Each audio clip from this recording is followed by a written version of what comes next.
I feel good. I'm feeling Okay, all right. that's good, man. I wanted to dive into it because I was running around here crazy and I did not bring my book, which is crazy. But we got to start off. You're in violation mode because you pressed me about signing your book. I'm in violation. I ain't mad about violation. I mean, what you want? You want to pat me down or something? Let me know what you want me to do, man. I don't know what to do. Bunks. Okay. Oh, that's your bumps. Okay, I can take that one or two. I ain't mad at that. Hey, but let's dive into that book that you did. What was your inspiration on making a book? Like, I mean, I know you screenwrite and you do a lot of things, but like, what made you want to write a book though, bro? So I grew up reading a lot of fantasy novels. So one of the greatest science fiction writers of all time is a Black woman, Octavia E. Butler. She is considered top 5 across the board for a lot of Caucasian writers. But she actually passed away in Seattle years ago. She retired here. I grew up reading her, Alexander Dumas, who's Black, Three Musketeers, Count of Monte Cristo. I'm a big J.K. Rowling fan when it comes to books. Okay. Harry Potter. But I grew up just not having enough representation. I didn't even know Alexander Dumas was a Black author until I was like an adult, right? So for me, it was like I went to college. After I was done playing football, I went to college and wanted to screenwrite, but I wanted to create stories that I didn't have growing up for people who grew up in the hood. I grew up fighting and gigging and wilding in the neighborhood, but I also like to read. And I'm like, well, there's no stories about people who look like us who grew up in the neighborhood, but want to escape a little bit when we read stuff. So for me, it was an easy journey to do it, but conceptually, it was like I had to do research. So like, you got to look up African American history, West African history, where we come from. You got to pay homage to everything you come from. So for me, it was just like, okay, I'm gonna write this book. Now I built the lore over 6 years, but I wrote the book over the pandemic. So when the pandemic started, I was out of work, and I was like, okay, well, I could finish the book. I could do something. I was kind of being lazy. I could, but I was being lazy. Everybody's like, oh, well, pandemic, we'll be back in work in 2 weeks. Because when they first told us, everything shut down, everybody was like, oh, it's not going to be shut down for that long. We had anthrax and a bunch of other goofy shit that we went through. So everybody was just like, but then I realized you had to bring up anthrax. a month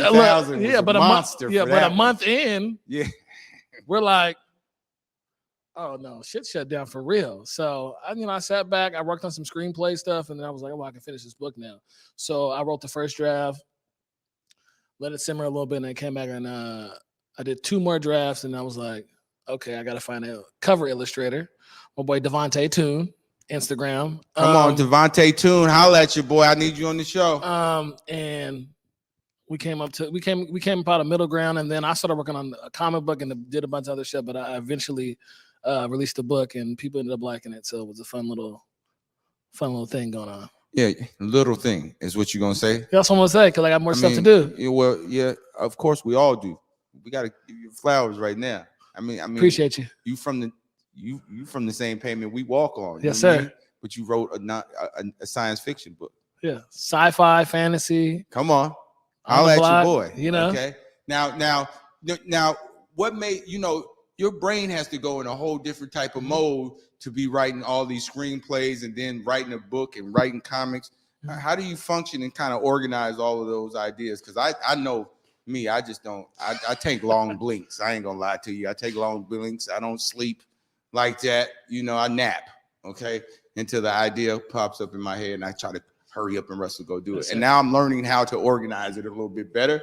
But tell me how you do it, because you do so many things, bro. And on top of that, like, you travel around the country. Yeah. And so, like, that's a lot on one plate to kind of, hone all in. So for me, I usually work on 3 things at a time.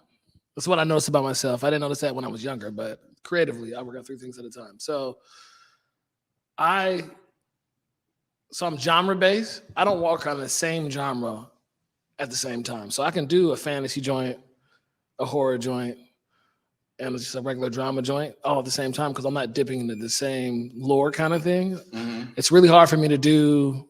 It's really hard for me to do the same drama multiple times because you got characters you build, you got worlds you build, you got rules you build. So I think the hardest thing about writing is you're writing a book or even a screenplay, you set rules within the universe you're writing. So you don't want to cross the same drama because you'll start writing something and be like, wait. Oh, well, I said, well, that's not allowed in this script, but it's allowed in the book. And you'll cross your wires. So for me, when I was working on the book, anybody that approached me about writing something else that was fantasy, I was just like, oh, no, I can't do anything fantasy. I'm not against working with you on a project, but that's going to get paused on doing that. A lot of my inspiration for the book comes from my hood experience. So whether it's shootouts, gang fights, Bubba Brown Sugar fights, Vista fights, Garfield Teen Life Center fights, house party fights, South End CD fights, West Side CD fights, all of it's based in, I'm going to tell honest stories through fantastical ways to help other Black people deal with trauma within the story. Oh, I remember that. I went through that. Oh, okay. Okay, I can see how that. So, I can see how that works. I mean, when you start talking about that and building it all in, big shout out to the iPod parties. I mean, y'all was. I think whether you guys started the Seattle gigs, I mean, I don't know. People got people don't like that. I mean, people got different history about what's going on. I'm just saying, when I was watching y'all, iPod parties was it. Okay, we started a very particular style of dance in Seattle that's still used today, and it's considered gigging. But a lot of inspiration comes from what came before. Rest in peace, my brother Solo Doe. Rest in peace. Come on, Solo Doe. Come on B-boys. Now. But yeah, when it comes to gigging, we kind of set the way. But then you got to pass on the baton. I don't get bitter about seeing younger cats do their thing and stuff like that. It's supposed to be like that. Yeah, I mean, it's a trend, man. We got to have it like that. Can't be grumpy old men, man. I don't know about I see.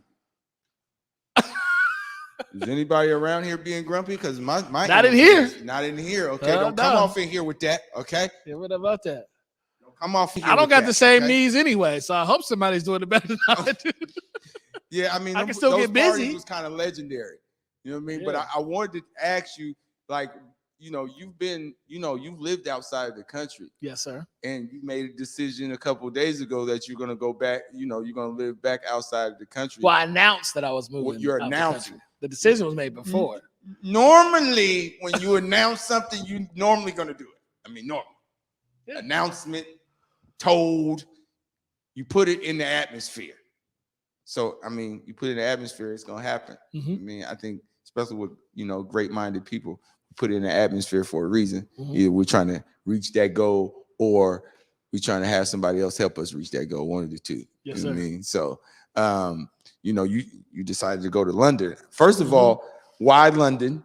Okay. Second of all, people have a lot of scares, are kind of hesitant of trying to live outside of the country just because, how am I going to live? How am I going to get my means of income? Things of that nature, the culture. Am I going to have to learn a new language? Just a lot of things that's challenging, right? And then everybody loves to be comfortable.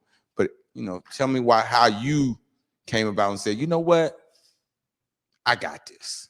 So living abroad is something I think all Black people should do.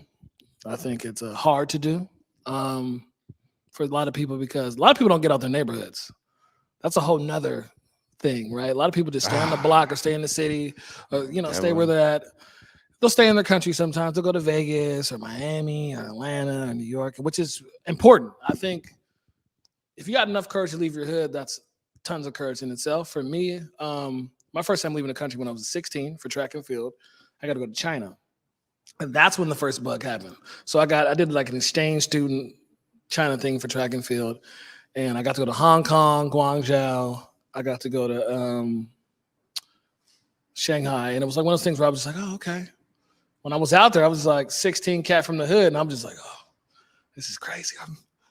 Okay, this is cool. And came back to, hood shit, people beefing about shit that probably wasn't really important. And Fast forward, went to college, played some ball, and then I went to college at the Academy of Art University, got my degree. And then I went to Australia and Fiji. I got stuck in Fiji for a month because I got a lot of times when you go to countries, they expect you to have a round trip ticket with your little visa, and they get really weird with Black people when we travel, right?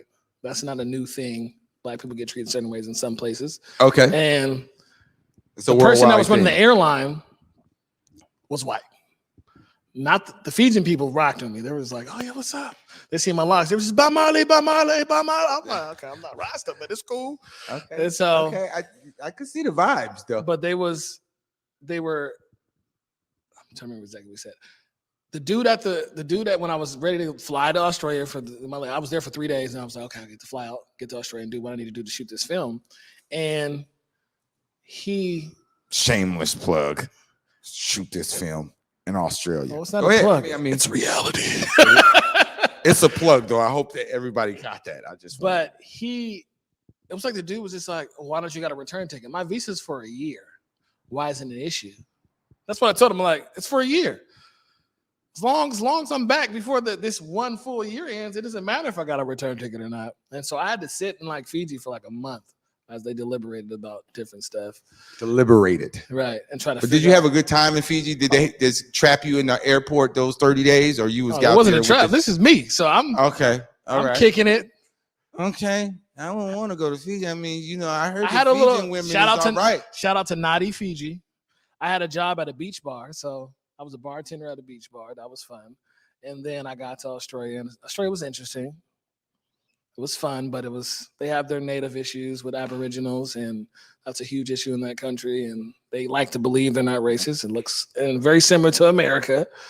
But you said that with some authority too. Yeah, of course, because this country has issues. Just like the world's not perfect. A lot of people, I think, have the grass is greener syndrome in a lot of places. I'm like, you always have issues wherever you go. So, but even there, if you're under 30, I'm going to say this. If you're under 30, you have a lot of options to get work visas in other countries.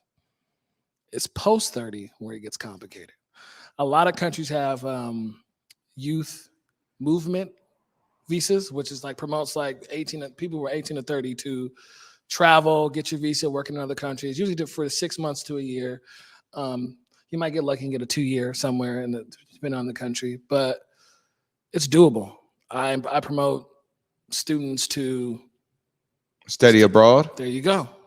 Study abroad, or go to HBCU and then study abroad. I think it's really important to see the world. A lot of people have very country views of stuff. Yeah, you got social media, but that's very pocketed to Western media promoting whatever they want to promote in news. So for me, when I spent my time overseas, I promised myself when I moved back that I would live abroad again, and stuff lined up for me recently where my contract's coming up with the school I work at, and I work in race equity and doing systemic racism, battling against that, and doing counseling and academic support for Black youth. And for me, it was like I wasn't going to force the time I was going about the country, but everything lined up recently, and I got job offers and interviews to like check out stuff. So I'm here now. Like, okay, we're gonna do it.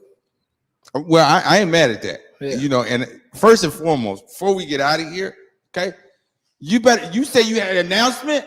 You gonna tell my people an announcement in here. Okay, now we talked about the Hella Filthy. The book. It was said to have a sequel. Yes, it does have a sequel. It does. Well, you better tell my people. I got you. So for proof. I'm gonna give you real tea. So okay, cool. The series is booked out for 5 books. My second book, Hella Filthy, The Shiesty Heist, comes out September 27th.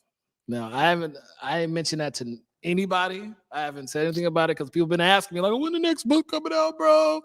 Where's it going to locate? You're going to have the West in it? You're going to have the Self in it? You're going to have the CD in it? What's going on? So I'm going to release the book on my birthday, which is September 27th. September 27th. I got the exclusive, family. The book is longer. The first book, you're missing out, too, by the way. You are missing out. You can get it on Amazon, Hella Filthy. The second book's going to be twice as big. The main goal is going to be turning into a web series. So I'm going to have an announcement about that once I'm working on the script now.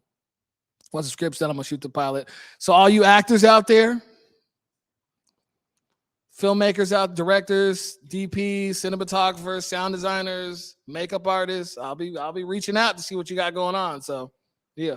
Okay, I need to be in the building, family. Yeah, I got roles for everybody. No, I didn't say I needed. I just need to be in the building. I mean, no, we're gonna get you on the set. I mean, you get me on the set anyway. I mean, Uncle Clyde can come through too for you. Can't handle waves like that, not be on the set. Ooh, wavy. Okay, you can ride my wave anytime. Devlin, man, I really appreciate you. Yes, sir. You're a real inspiration, first and foremost. Okay, you studying abroad, but you living your dreams, and you gotta do it. However organization you do it in, but you got tears of writing. And I think all of us as Black people need to understand we need to read and then write a lot more. I'm having difficulties with writing, so that's why I wanted you on the show, because me, I can think them and I can say it real fast, but I can't write it down as fast. It don't gotta be organized, just write it down. Here we go.